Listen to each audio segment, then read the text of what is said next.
Y en este siguiente bloque, Almendra nos va a compartir cuáles son estas distintas herramientas que se han estado utilizando dentro del app para el codiseño de gov.p. Uno, para que las conozcan. Dos, para que las complementen. Es tan vasto lo que hay allá afuera que seguramente las más de 1,500 personas que tenemos aquí conectadas pueden estar usando otras herramientas que no conocemos y que no tenemos en el radar, entonces también se vale compartir. Almendra es investigadora en la Secretaría de Gobierno Digital de la Presidencia del Consejo de Ministros del Perú, es socióloga, recordemos que es importante el mensaje de Román de la diversidad de profesiones en este ejercicio de la innovación digital y del diseño de servicios. Tiene una especialización en innovación pública y gobierno abierto, cuenta con bastante experiencia en proyectos de innovación social y metodologías de trabajo colaborativo. Me consta, me ha tocado participar en varios de los talleres que ha facilitado, así que me honra mucho poderte dar la introducción a este taller, Almendra. La dinámica para todas y todos los asistentes, Almendra va a presentar, después tendremos un espacio para comentar sobre preguntas y respuestas que surjan en el chat, así que los invito a seguir con esta participación tan activa. Almendra, adelante con tu sesión. Muchas gracias, Yolanda. Sí, un súper privilegio también poder estar aquí y compartir un poco de lo que sabemos, de lo que hemos ido experimentando en la Secretaría y bueno, también seguirle un poco la exposición de Román. Súper interesante todo. Yo soy como bastante fan del Laboratorio de Gobierno y admiro mucho su trabajo y siempre guían un poco todas las cuestiones que también yo voy aprendiendo y voy haciendo, ¿no? Así que genial, muchas gracias por eso. Y ahora les voy a compartir la presentación que he preparado. Creo que ahí se ve. Genial. Voy a bajar esto un ratito. Ya, perfecto. Entonces, bueno, el tema de hoy, ahora les voy a presentar un poco sobre las plataformas de colaboración en el diseño de servicios e innovación digital. Nosotros, bueno, en la Secretaría, en el equipo de servicios digitales, de hecho, desde antes, pero sobre todo a raíz de la pandemia se ha empezado a utilizar muchísimo más las herramientas de co-creación, de colaboración, a través de herramientas digitales, ¿no? Porque, bueno, el reto que tenemos ahora es justamente ver cómo pasamos un poco de las actividades que normalmente eran presenciales a través de actividades remotas, ¿no? Como estamos actualmente a través del Zoom. Voy a compartir, genial. Entonces, la agenda de la presentación básicamente es, empezamos un poco viendo el trabajo colaborativo, por qué es importante, los retos y oportunidades que, que se nos presentan con todo el tema digital remoto en el que estamos viviendo de manera mucho más acelerada. Luego seguimos con las plataformas colaborativas en sí. Les voy a enseñar como 3 específicas que responden justamente a la resolución de problemas, ¿no? Y a partir de eso, bueno, para ya ir finalizando, les voy a dar algunas recomendaciones para que puedan como ver qué plataforma escoger, qué herramienta les puede servir mucho más según sus objetivos y los problemas que ustedes estén enfrentando en su trabajo o en el día a día, que también es bastante útil poder utilizar estas herramientas. Así que bueno, empecemos. Respecto al trabajo colaborativo. Entonces, normalmente uno piensa y dice, trabajo colaborativo, sí, súper bueno, de hecho importante, pero ¿qué tan fácil o qué tan real es hacer realidad, valga la redundancia, este trabajo colaborativo en la práctica, ¿no? ¿Y por qué es importante? ¿Por qué es importante caer en la cuenta de que el trabajo colaborativo es algo fundamental para cualquier proceso de innovación, ya sea digital, ya sea de diferentes tipos de innovación? Y es porque una de las razones es que habilita justamente la innovación.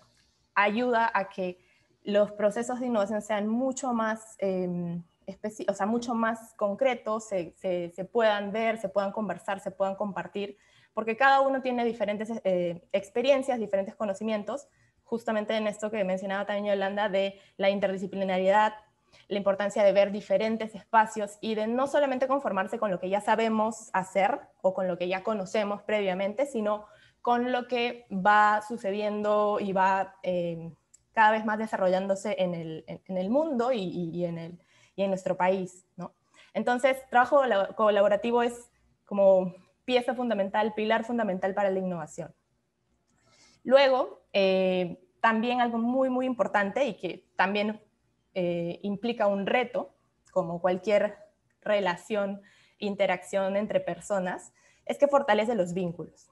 Fortalece los vínculos en el sentido de que nos ayuda a conocer a las demás personas, a poder entenderles también, entender sus maneras de pensar, sus ideas, sus aportes, sus experiencias, y poder también fortalecer nuestra capacidad de respeto, ¿no? De respetarnos entre todos, de saber que nuestras ideas son importantes, que son válidas y que merecen ser escuchadas, que merecen ser parte de una solución o de un proceso de creación de soluciones, y ayuda como a democratizar esa relación que existe, que debe existir y que necesitamos que exista dentro de las instituciones, ¿no? Entonces, fortalecer esos vínculos, el trabajo colaborativo ayuda a que esos vínculos puedan ser mucho más fuertes, mucho más sólidos, y también, claramente, como en cualquier interacción entre personas, también pueden haber conflictos, pueden haber situaciones no tan como fluidas, pero justamente de eso se trata. Se trata de que la fortaleza no solo viene porque todo es bonito y todo funciona bien, sino porque también tenemos esa capacidad de enfrentarnos a cosas que a veces no nos gustan y que a veces no, de repente no nos ayudan y las podemos resolver. En tercer lugar, fortalece también las capacidades, dado que si yo por ejemplo soy socióloga y trabajo con ingenieros de sistemas o trabajo con personas especialistas en estadística o en historia o en otras carreras, eso me va a ayudar muchísimo a mí para yo conocer otras herramientas, otras maneras de enfocar los problemas y en esa misma línea fortalecer mis capacidades y ayudar a que otras personas también fortalezcan las suyas, ¿no? Entonces, la colaboración ayuda también a fortalecer estas capacidades de las personas y por eso es que es sumamente importante. Y por último, enriquece este proceso, los procesos y los resultados también que vayamos a obtener con nuestro proceso de trabajo colaborativo, ¿no? Porque a veces uno piensa que, bueno, cuando lo haces solo, dices voy a hacerlo más rápido, voy a como yo solita hacer mis cosas, pero en esa decisión estamos perdiéndonos una riqueza alucinante de aportes, de visiones, de incluso también herramientas para poder enriquecer procesos y resultados que al final beneficien a la ciudadanía, beneficien y resuelvan problemas públicos que nos preocupan a todos, ¿no? Porque a la par de que somos servidores públicos, también somos ciudadanos, también somos personas que tienen que hacer trámites, tienen que hacer diferentes interacciones con el Estado. Entonces, podemos enriquecer muchísimo estos procesos. Así que, y ya entrando a la parte de lo digital y lo remoto, acá yo me había olvidado de decirles algo como, cada uno de todas maneras tiene dentro de su experiencia sus razones y sus fortalezas, digamos, para ver el trabajo colaborativo, así que también lo pueden ir comentando en el chat o ir poniendo las cosas que a ustedes se les complica del trabajo colaborativo. Y ya para pasar al tema del digital y remoto. Entonces ahí vemos que los retos y las oportunidades que han surgido a partir de esta situación en la que vivimos actualmente, ¿no? Desde, bueno, por poner una fecha para Perú, digamos, desde marzo del 2020 nosotros empezamos a tener confinamiento, empezaron los cambios, digamos, drásticos y acelerados para como que empezar a vivir otra realidad, ¿no? Mucha gente perdió su empleo, pérdidas de personas irreparables. Ahí, bueno, empezamos con el trabajo remoto, ya muchas de las personas, sobre todo del sector público, hasta ahorita seguimos en trabajo remoto, entonces había muchos retos ahí a los que enfrentarnos, ¿no? Y muchos de nosotros no, o sea, bueno, creo que obviamente nadie estaba preparado, pero en ese proceso, justamente por como chocarnos con esa realidad inesperada, salen también oportunidades, ¿no? Oportunidades en las que nosotros podemos empezar a ver qué hacemos, cómo nos adaptamos, cómo logramos hacer que el trabajo siga funcionando, que las personas se sigan comprometiendo a pesar de todos los problemas que están viviendo. O sea, hay bastante carga, no solo a nivel como laboral, sino también emocional, que poco a poco vamos aprendiendo, ¿no? Sobre la marcha, porque estamos en un contexto de crisis constante y de incertidumbre constante. Y sobre todo acá quiero concentrarme en el tema de la distancia física, ¿no? Porque nosotros, bueno, ahora les voy a presentar el tema de las herramientas digitales que utilizamos para plataformas colaborativas y como que la limitante, digamos, reto, oportunidad que tenemos es el tema de la distancia física, ¿no? ¿Cómo hacemos para generar esos espacios de creación colectiva, de creación colaborativa a través de una computadora, de un celular, de un teléfono, que también a veces por temas de conectividad las personas, no todos pueden acceder al internet, o no todos pueden tener una laptop o un celular inteligente, ¿no? Entonces, esos retos nos ponen como afuera en la cancha y nos dicen, bueno, ahora, ¿qué hacemos, no? ¿Qué hacemos? ¿Cómo lo enfrentamos? ¿A quién acudimos? ¿No? Y bueno, claramente en todo el mundo estamos compartiendo estos retos, no desde las mismas condiciones, claramente, pero hay mucho que se está desarrollando. Entonces, en ese sentido, algo que a nosotros, estas oportunidades que se abren, digamos, a partir de la crisis constante en la que estamos viviendo, es, bueno, aprender y definir mejor nuestras prioridades y propósitos, ¿no? Es una oportunidad muy importante y también como un llamado a definir esas prioridades y propósitos de manera mucho más pertinentes, viendo qué tanto impacto va a tener en la ciudadanía, por ejemplo, pensando claramente en el sector público, qué proyectos necesitamos priorizar, cómo va esto a afectar positivamente o negativamente, si es que se hace o no se hace, ¿no? Entonces, este tiempo nos ayuda a como definir mejor esas prioridades, ¿no? Y también darle mucho más agudeza, digamos, a los propósitos que vayamos a definir y que vayamos a perseguir, ¿no? Luego, bueno, también la apertura y curiosidad, por así decirlo, por el cambio, por lo nuevo, ¿no? A veces cuesta, de todas maneras siempre cuesta, a todos, quien diga que no está mintiendo, el cambio siempre cuesta, y este contexto como remoto, digital, nos ayuda también a como abrir nuestra mente y decir, bueno, hay que darle una oportunidad, hay que darle un chance, de repente está interesante, de repente me ayuda, de repente sí puedo, ¿no? Porque a veces también está el miedo de que no puedo, porque, no sé, nunca he usado cuestiones digitales, entonces para mí no es. Entonces es esa necesidad como de tener apertura, ¿no? Más allá de que al final lo hagas o no lo hagas, es darse ese chance, esa oportunidad de como ver qué hay de nuevo, ¿no? ¿Qué puedo yo utilizar para facilitar mi trabajo, para facilitar mis proyectos? Entonces, también, bueno, fortalece esta capacidad de adaptarnos, de hacer que nuestra situación no sea tan complicada, tan compleja, sino que podamos ir adaptándonos y encontrándole también sentido a esta nueva manera de relacionarnos, de trabajar, de impactar, ¿no? Impactar en la vida de los ciudadanos, ciudadanas, y que nos sirva, ¿no? Que nos sirva al final para poder seguir, para poder estar generando valor.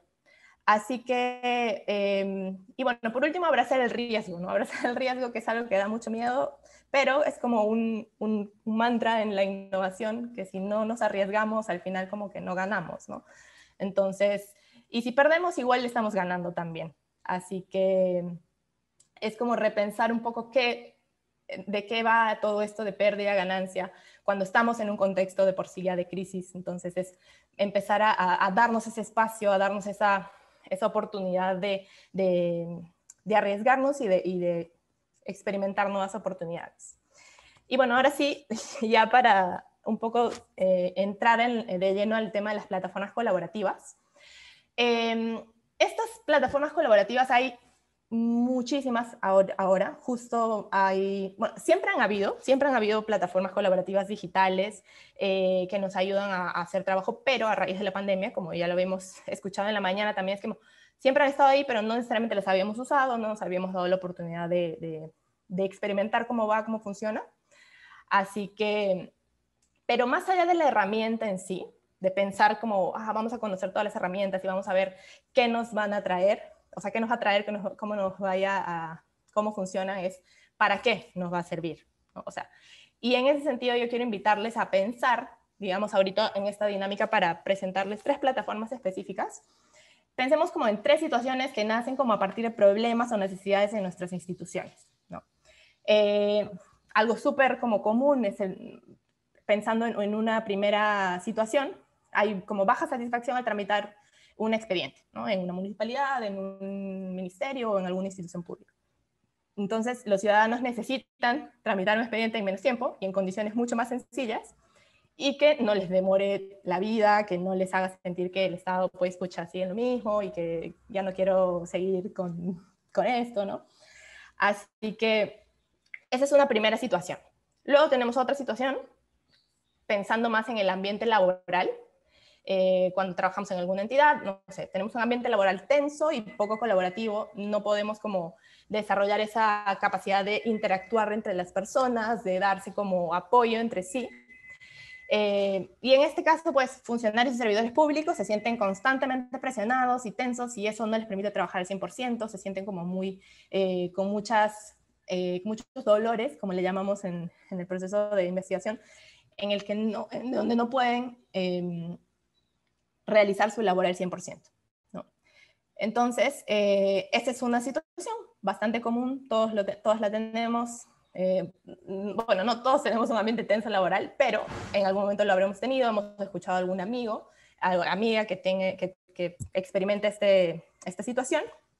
Y por último, la tercera situación que les quiero presentar es las exposiciones virtuales son poco participativas, ¿no? Algo que también es un súper reto para lograr que la gente se sienta mucho más enganchada, que se sienta parte de ese proceso y que no sea tan como yo te hablo a ti y tú escuches, ¿no? Sino, entonces ahí los asistentes a los eventos virtuales de, no sé, de mi entidad, por poner un ejemplo, mencionan o dicen que las presentaciones son como poco participativas y están aburridos y como que no saben bien, no pueden mantener la concentración, ¿no?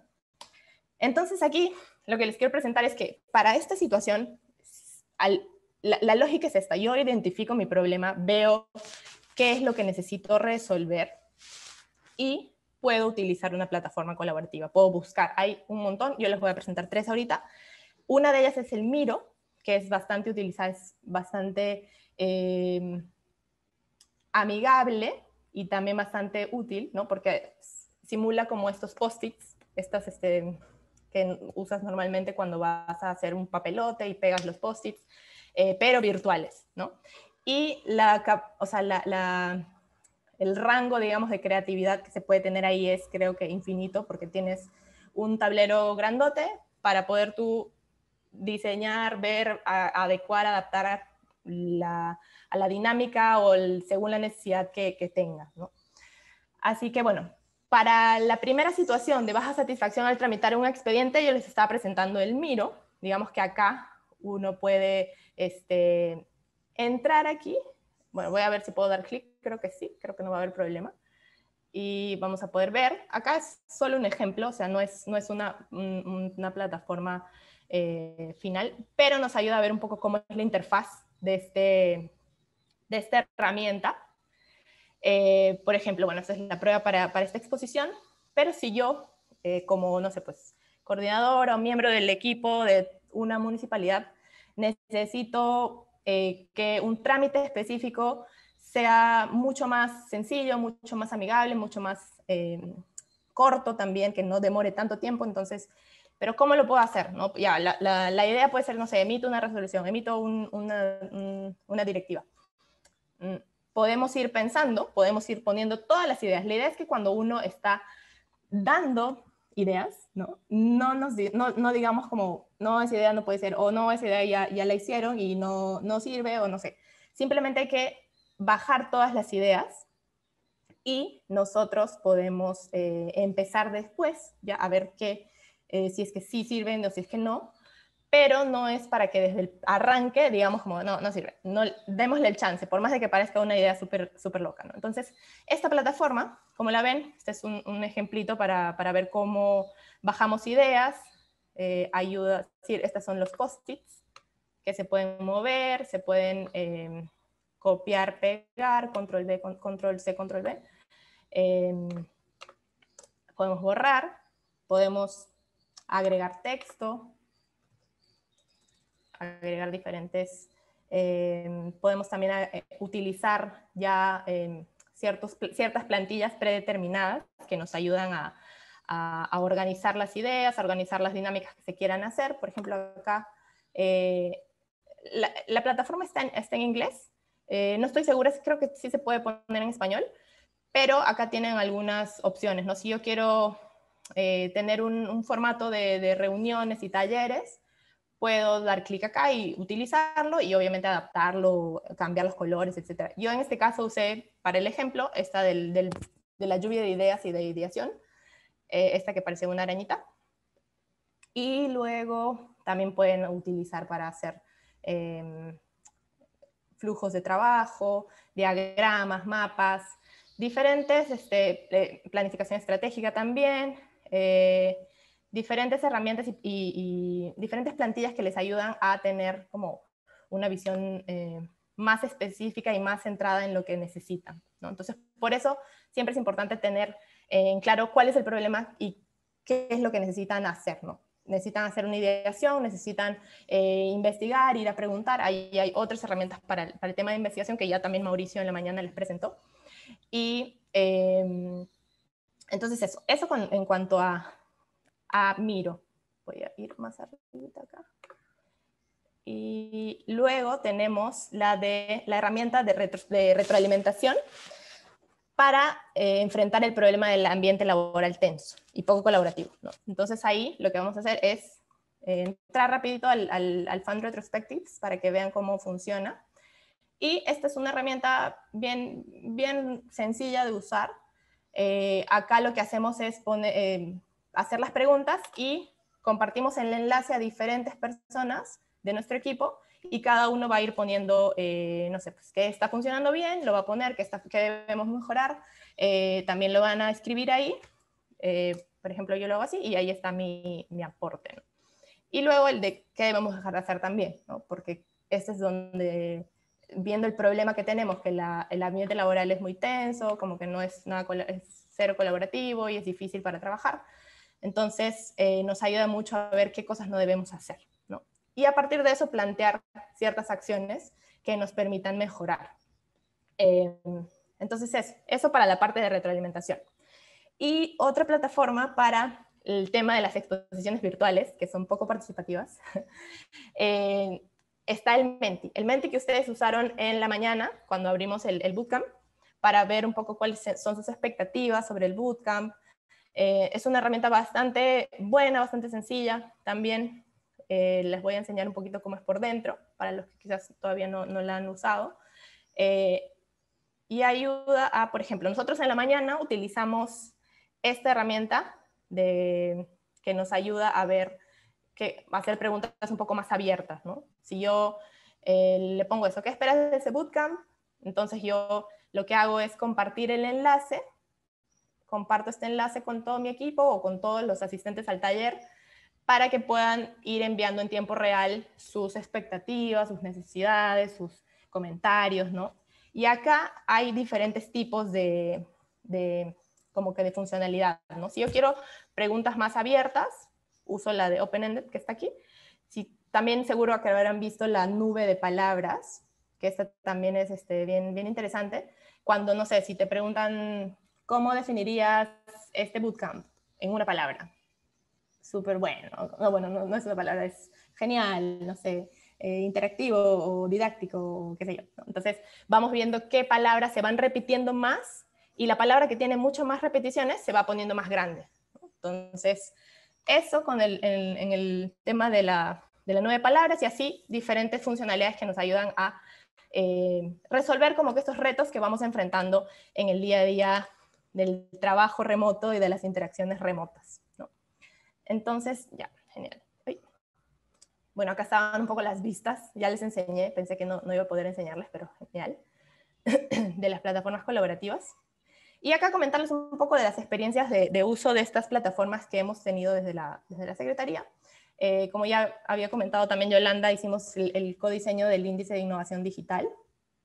Y fueron bueno, dos sesiones muy enriquecedoras, muy importantes para poder definir qué dimensiones, bueno, las dimensiones, las variables a ser medidas, ¿no? Y en este proceso participaron representantes del sector público y del sector privado, ¿no? De las empresas, de las startups, que nos ayudaron a hacer, o sea, como nos ayudaron a pensar en qué indicadores, qué cosas deberíamos nosotros medir, preguntar, para poder tener un diagnóstico fidedigno de cómo se encuentra el estado de la innovación digital en nuestro país, ¿no? En el sector público. Y algo también como muy importante de esto fue que, como mencionaba a Roman, ¿no? O sea, no es solamente que yo voy, hago y pido, sino es como todos empezamos a tener como la corresponsabilidad, ¿no? Empezamos a ser también parte de este proceso, y eso nos ayuda a tener mucha más legitimidad, mucha más conexión con la realidad y con las necesidades de las personas, de los diferentes representantes de gremios, de empresas, de la ciudadanía. Entonces, estas plataformas, esta apuesta, digamos, por codiseñar el índice ha sido súper buena, y como les decía, ¿no? Una de las razones para justamente apostar por el trabajo colaborativo es que nos permite enriquecer al 1000% los productos y los procesos que podamos generar, ¿no? Y bueno, otra de las experiencias también con otra herramienta que se llama Whimsical, que es un poco parecida al Miro, que utilizábamos también para poder sistematizar algunas las entrevistas, por ejemplo, acá del proceso de rediseño de la página web del COPE Coronavirus, en donde está toda la información sobre el coronavirus. Entonces acá lo que hacíamos era bajar todas las entrevistas, todas las citas como más relevantes de las entrevistas que hicimos, y poder agruparlas en categorías que se van a convertir luego en hallazgos, ¿no? Entonces, esta herramienta también es colaborativa. Ahí pudimos trabajar con todo el equipo que estuvo encargado del proceso, y nos ayudó mucho a tener como más solidez en los hallazgos y en todo lo que fuimos viendo, ¿no? Y bueno, ya para ir como finalizando, el tema de las recomendaciones, que les dejamos un poco para escoger la mejor plataforma. En realidad, al final va a depender mucho de cada uno, de cómo se sientan, de cómo estén, de qué tan listos estén para usar este tipo de plataformas, pero acá les dejo como 4 recomendaciones que creo que son importantes de tener en cuenta, ¿no? Que siempre empezar por definir claramente cuál es el problema, ¿no? A veces nos mandamos con las mejores cosas, con las mejores herramientas, y al final no tenemos bien claro cuál es el problema que queremos resolver, ¿no? ¿Qué es o sea, cuál es la causa? No tanto ver cuáles son las consecuencias del problema, sino ir como al corazón de la manzana, ¿no? Entonces, para que nos permita también discernir cuáles son esas mejores herramientas que van a poder ayudarnos, ¿no? Porque eso es como elemental. Luego, tener en cuenta la conectividad de los participantes también es importante, porque si bien nosotros vemos en el Miro una plataforma súper bacán, súper buena, a veces pesa mucho. Entonces personas que no tienen muy buena conectividad puede que tengan algunos problemas para conectarse, ¿no?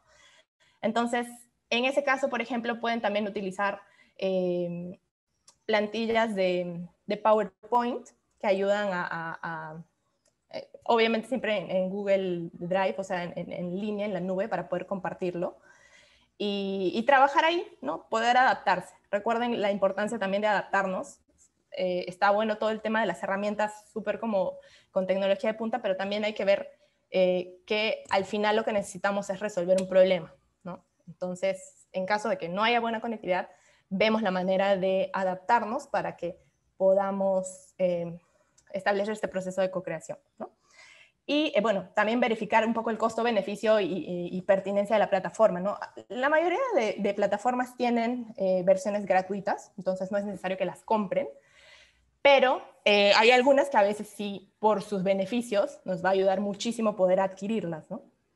Entonces ahí ya un poco al criterio de la entidad, o bueno, de las personas que puedan o no pagar por una herramienta, verifiquen bien siempre cuál es el costo-beneficio que van a recibir de eso, y la pertinencia de invertir, ¿no? Y bueno, por último, y más sencillo, digamos, que sea fácil de usar, ¿no? Que pueda ser fácil de plano, quizás no es tan fácil de usar si no la conoces, pero que sea fácil de hacerle entender a otros cómo funciona, básicamente, ¿no? Cuando hagan, por ejemplo, talleres virtuales, sesiones así como la del bootcamp, por ejemplo, es sumamente importante que podamos tener una pauta con los momentos detallados y los roles de las personas responsables en cada proceso, ¿no? Porque como no nos vemos, no estamos en el día a día, necesitamos tener una guía como que nos diga, ya, ahora toca esto, ahora toca el otro, y entonces ir ayudándonos de esa manera, ¿no? Y así organizar mejor el trabajo colaborativo. Esto es como un poco un ejemplo de la pauta metodológica que usamos, que de hecho estamos usando también ahora para el bootcamp. Ayuda a poner como el tiempo que debería durar cada sección, los momentos, ponerle como un nombre a los momentos para poder comunicarlos bien, y la descripción más detallada de lo que debería ocurrir en cada momento, ¿no? Y luego hay un poco las características de los responsables. Esta parte es como, a veces puede sonar como medio, ¿por qué lo hacemos así? Pero en realidad considero que es súper importante poner, por ejemplo, cuando nos referimos a características responsables, es que cómo deberían, por ejemplo, actuar o desenvolverse los responsables, los facilitadores del evento, los moderadores que se encarguen de comunicarse con el público, ¿no? La importancia de poder ser empáticos, poder ser respetuosos siempre, poder ser cercanos, hacerse entender, ¿no? De repente no usar palabras tan como complejas cuando estamos hablando de un tema muy técnico, y que nos ayude a que la gente, o sea, que la comunicación sea fluida y se entienda, ¿no? Que el mensaje llegue. Y bueno, los materiales ahí también para saber qué cosas sí o sí tenemos que tener y que no nos falte nada. Así que bueno, una como última reflexión es que estas plataformas colaborativas son herramientas justamente diseñadas para ayudar procesos de co-creación. Y como herramientas no son un fin en sí mismas, ¿no? Esto implica poner siempre el foco en el problema y en las capacidades de las personas que participan, con las que estamos interactuando, para poder crear estas ideas de solución. Entonces siempre damos cuenta de que estas plataformas nos deben ayudar y no nosotros servirle a la plataforma, un poco así, para no generar tanta ansiedad, digamos, del trabajo colaborativo virtual, ¿no? Y bueno, eso sería todo. Muchas gracias. Cuando pasemos las presentaciones les voy a dar también una lista de otras plataformas que pueden usar con los enlaces y nada. Gracias por su atención y espero que les haya gustado y les haya servido la información. Sin duda, Almendra, veo muy buenas reacciones, tanto en el chat como en el Q&A. Efectivamente, una de las que se repite, y si nos puedes orientar, y si no complementamos también cuando Marushka se integre como co-host, es la parte de la adquisición. ¿Qué política se ha adquirido como parte de proveer herramientas en el laboratorio de gobierno y de transformación digital para que las personas en las diferentes entidades puedan acceder a estas herramientas? Sí, bueno, en temas de adquisición en sí, lineamientos, no podría responder, quizás ahí Marushka nos pueda ayudar, pero normalmente cuando tienes una cuenta con .edu.p, puedes solicitar una cuenta premium, digamos, por ejemplo, de Miro, que nos ayuda a las personas que, bueno, tienen alguna relación con la educación. Justamente en este tiempo de pandemia lo han puesto a disposición de esa manera y así podemos tener acceso a todas las funcionalidades del Miro, por ejemplo, ¿no? Que en caso de que si tienes la cuenta Pro, la cuenta Premium, puedes acceder a diferentes funcionalidades como el cronómetro, la música, poder jalar a la gente para que vea tu tablero, ¿no? Eso es como súper loco en el Miro, que puedes llevar a todas las personas a que miren lo que tú estás viendo, ¿no? En la misma plataforma. Así que en ese sentido, o sea, en el laboratorio yo no sé bien cuáles son las políticas que han establecido ahí. Creo que no sé si las tendrán aún, pero quizás sí. Pero hay opciones, ¿no? Como les digo, hay opciones de bueno, pagar si es que así lo desean, pero también pueden crearse cuentas en caso de que tengan alguna vinculación con una entidad educativa. De acuerdo, me estoy anotando para todas las asistentes, asegurarnos de que se publica en el sitio donde se dejarán todas las ponencias, Sí. cuáles son las definiciones y lineamientos que se den desde la Secretaría Ujú. para que puedan acceder a este tipo de herramientas. Otro comentario que me pareció muy interesante, Almendra, y seguramente les pasará en diferentes instancias de las que nos acompañan, es qué pasa cuando algunos funcionarios son muy emprendedores, saben todas estas herramientas, quieren implementarlas, pero no necesariamente hay las condiciones para que eso se dé. ¿Cómo ayudarles? ¿Qué se puede hacer desde el equipo de servicios digitales para fomentar este uso de herramientas? Ujú. Sí, bueno, ahí siempre, como les decía, el tema del cambio y atreverse a experimentar nuevas cosas es un poco complicado, pero lo que les diría es que traten de como evangelizar con el ejemplo, ¿no? O sea, traten de como darles resultados a las personas, al equipo, a los grupos, porque a veces cuando uno dice y comenta cómo se hacen las cosas, suena bien, pero cuando lo ves es mucho más convincente, ¿no? Entonces, si yo hablo de una herramienta, hablo de una iniciativa, de alguna reunión que se quiera hacer, un taller, si no, no muestro los resultados que han habido, quizás va a ser mucho más difícil poder convencer a las demás personas que están un poco reacias a experimentar, ¿no? Entonces, más que esperar a que las personas en algún momento, por, no sé, magia, puedan como interesarse, es empezar a ver estrategias que nos ayuden a convencerles, mostrándole ejemplos, mostrándole todo lo que ha logrado, por ejemplo, en otros países, ¿no? A mí personalmente me sirve mucho y siempre me inspira mucho el tema de Chile, el Laboratorio de Gobierno de Chile.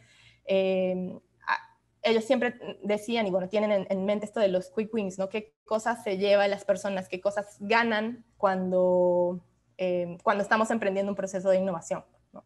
Porque la idea es que sean mucho más fluidos y mucho más rápidos también los procesos y que no demoren, pues, no sé, años en probarse, en implementarse, sino que justamente vayas teniendo estas iteraciones, estas pruebas, estos pilotos para ver cómo funciona y qué va ganando la persona a diferencia de lo que tenía antes cuando no había realizado ninguna innovación o no había utilizado dicha herramienta, por ejemplo.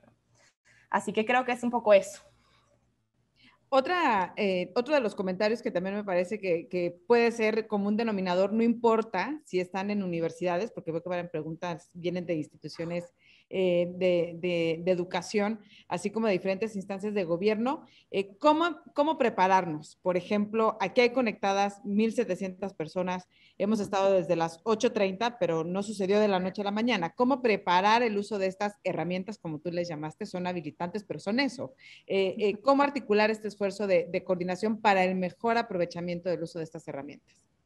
Perfecto, sí, esa es una pregunta clave y es un tema muy, muy importante porque, como les decimos, esta herramienta ayuda como a concretar las cosas, a hacerlas realidad, pero detrás hay todo un esfuerzo de planificación, de lo que les decía con la pauta, ¿no? La pauta ayuda un poco a ver qué es lo que vamos a hacer, cómo lo vamos a hacer, cuándo lo vamos a hacer, quién lo va a hacer y qué esperamos de esas acciones, ¿no?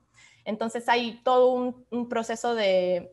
Lo primero es la decisión de hacer las cosas, ¿no? Creo que es importante eso, porque siempre tenemos muchas necesidades como de iniciativas en la mente o como que ejemplos que hemos visto en otros espacios, pero no necesariamente funcionan si es que no lo hacemos, ¿no? Entonces, cuando hay esa decisión de ir a realizar una iniciativa, ya podemos a partir de ahí empezar a planificar, ¿no? Empezar a establecer roles, conversar con las personas involucradas, convocar a las personas que también estén interesadas.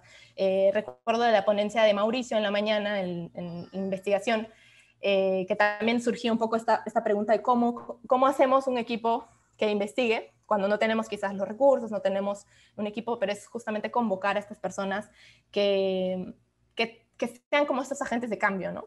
Y creo, me robo un poco ese comentario que él hizo, ese principio que ponía, que es muy importante poder captar estas personas que quieren ser parte de un proceso de cambio y organizarse para poder implementar un taller, implementar una iniciativa, un proyecto y, y poder como ya empezar a tener resultados, ¿no?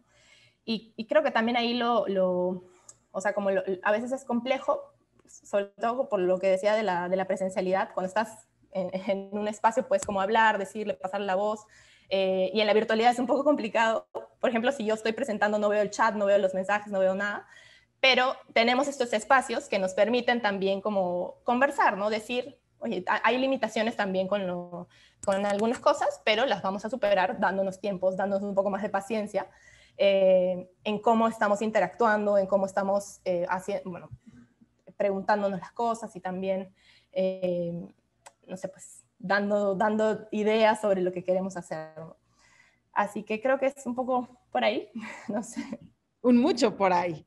También otro de los comentarios que yo comparto mucho aquí en el chat es, bueno, tenemos estas herramientas, una gran motivación de utilizarlas porque permiten que interactuemos de diferentes maneras a lo presencial, pero ¿cómo procesar todo lo que ahí se vierte? ¿No? ¿Qué técnicas podrías también recomendarle a la audiencia? Nos enseñaste ejemplos de Miro llenos de comentarios. A mí me ha tocado participar muy intensamente en los talleres de socialización de la Política Nacional de Transformación Digital del Perú, que es una muy buena práctica de ejercicio de codiseño y de trabajo abierto y colaborativo. Pero entonces llega un punto donde acabas la semana con 10 tableros, todos llenos de muchísima información.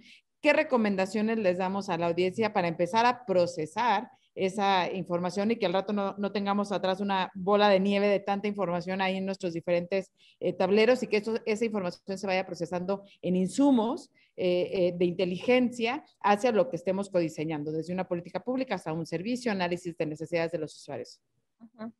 Sí, genial. Ahí, por ejemplo, bueno, lo importante, así como tenemos una pauta para ir dirigiendo el paso a paso de los eventos, de los proyectos que emprendamos, también tiene que haber siempre una pauta para sistematizar, ¿no? Para sistematizar toda la información. Entonces, y esta pauta, este formato, plantilla, como se lo puedan conocer, tiene que responder al diseño que se ha desarrollado de las herramientas, ¿no? Entonces, si yo tengo, por ejemplo, la herramienta de los retrospective, de la retroalimentación que les enseñé, que les mostré, tengo una columna en donde estoy viendo los temas de qué está funcionando bien en nuestra entidad, en nuestro trabajo, qué debería funcionar mejor y qué ya deberíamos dejar de hacer. Todo eso lo podemos poner en un Excel, por ejemplo, en un Excel. Normalmente utilizamos el Excel para sistematizar y que todo quede ordenado. Entonces, utilizar los mismos títulos, digamos, encabezados de la dinámica, para que debajo de ese encabezado, en las siguientes celdas, podamos ingresar toda la información que vayamos recolectando de esta dinámica, ¿no? Lo mismo con el Miro.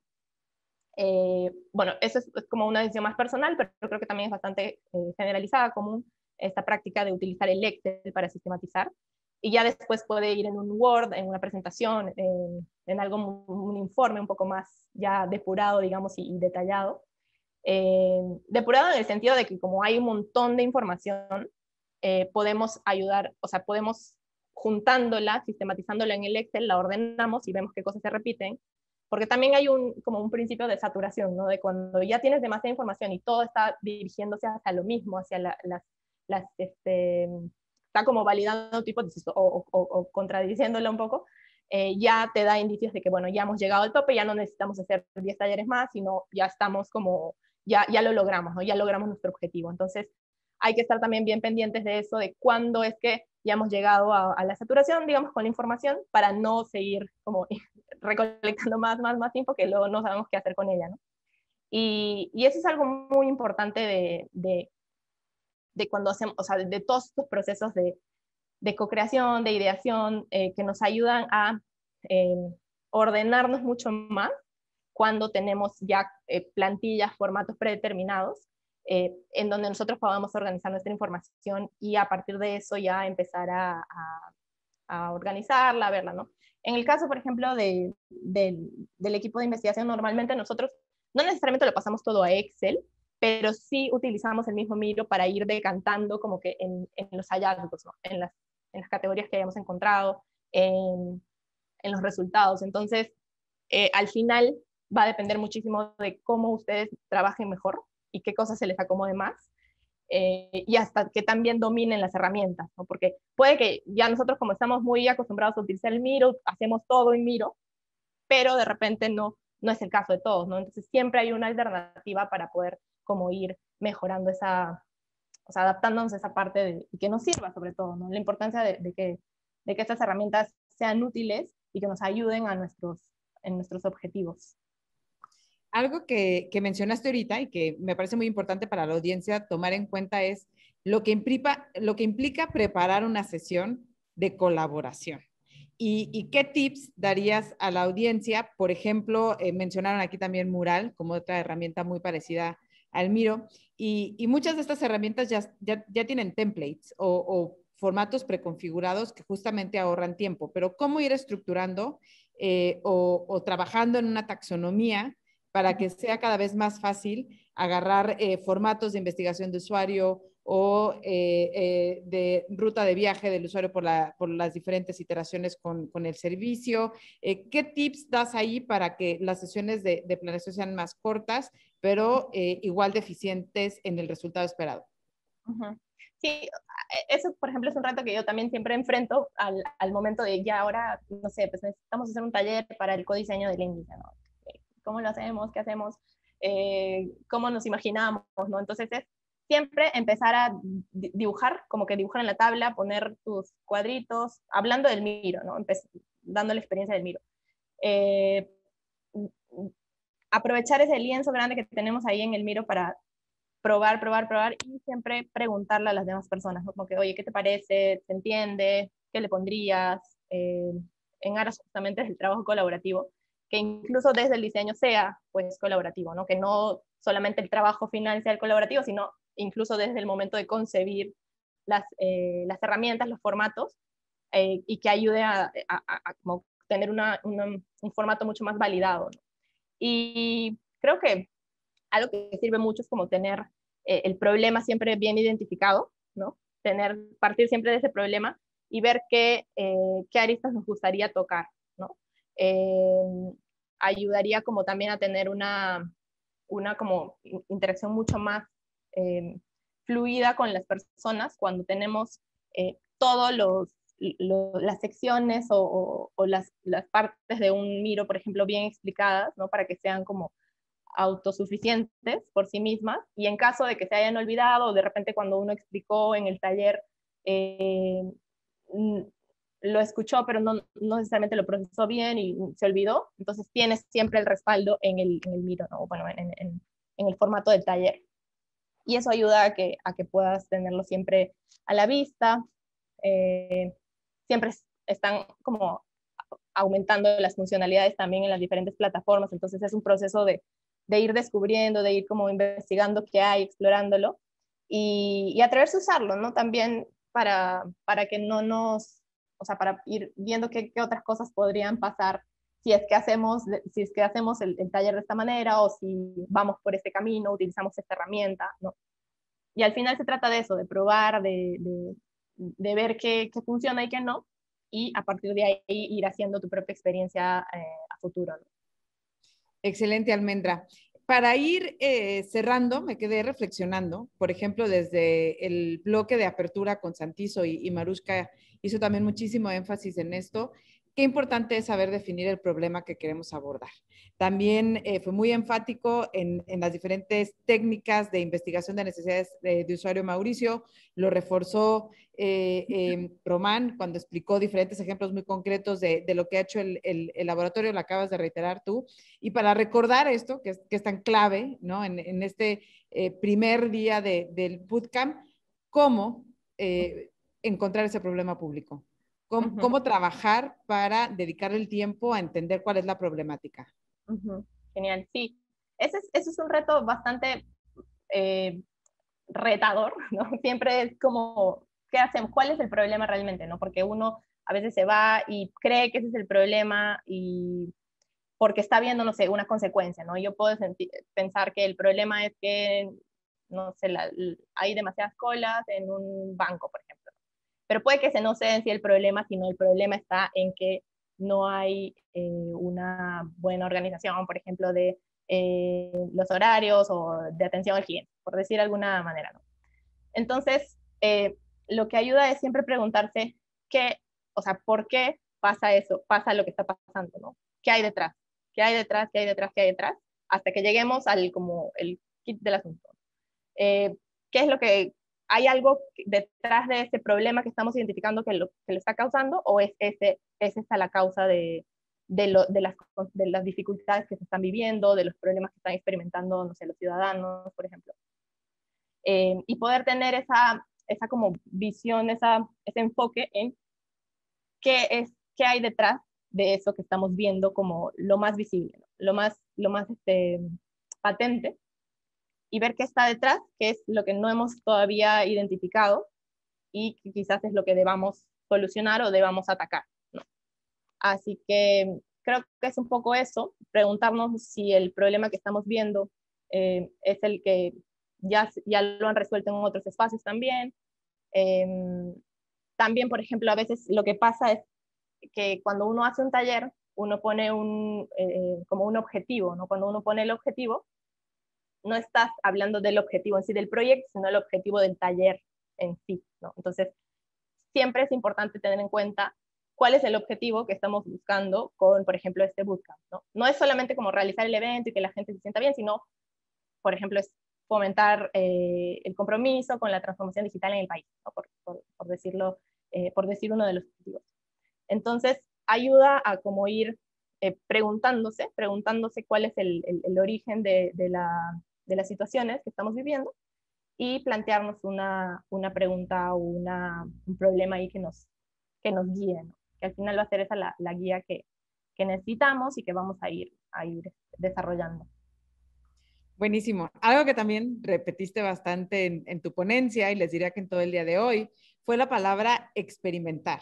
Y si recordamos, en el diseño del bootcamp se trabajó por bloques a trabajar durante todos los días. Entonces, todo el día de hoy fue diferentes mecanismos de experimentar, de hacer investigación, de entender cuál es el problema público que se quiere atender con las diferentes metodologías. Ya veo aquí conectado a César Ijar, con quien vamos a cerrar el bloque del día de hoy con un taller que nos va a permitir conocer metodologías de pensamiento visual. Y si se fijan, todo esto entra dentro en las metodologías de diseño ágil, de experimentación, ¿no? De descubrimiento, de entender y de darnos ese espacio de cuestionar, como decía Almendra, qué problema es el que queremos abordar antes de lanzar toda la maquinaria a desarrollar una solución, o como veía también comentarios en el chat, ¿qué pasa si no tengo tanto empoderamiento, un alto nivel, y yo ya presenté una posible propuesta de solución sin tener clara o claro cuál es el desafío público? Así que todo el track del día de hoy fue muy orientado a conocer diferentes espacios y metodologías que permitan, además de divertirse en este proceso que es diseñar e innovar para las personas mejores servicios, entender cuál es la problemática que quiero atender. Bicentenario del Perú, 2021. Gobierno del Perú.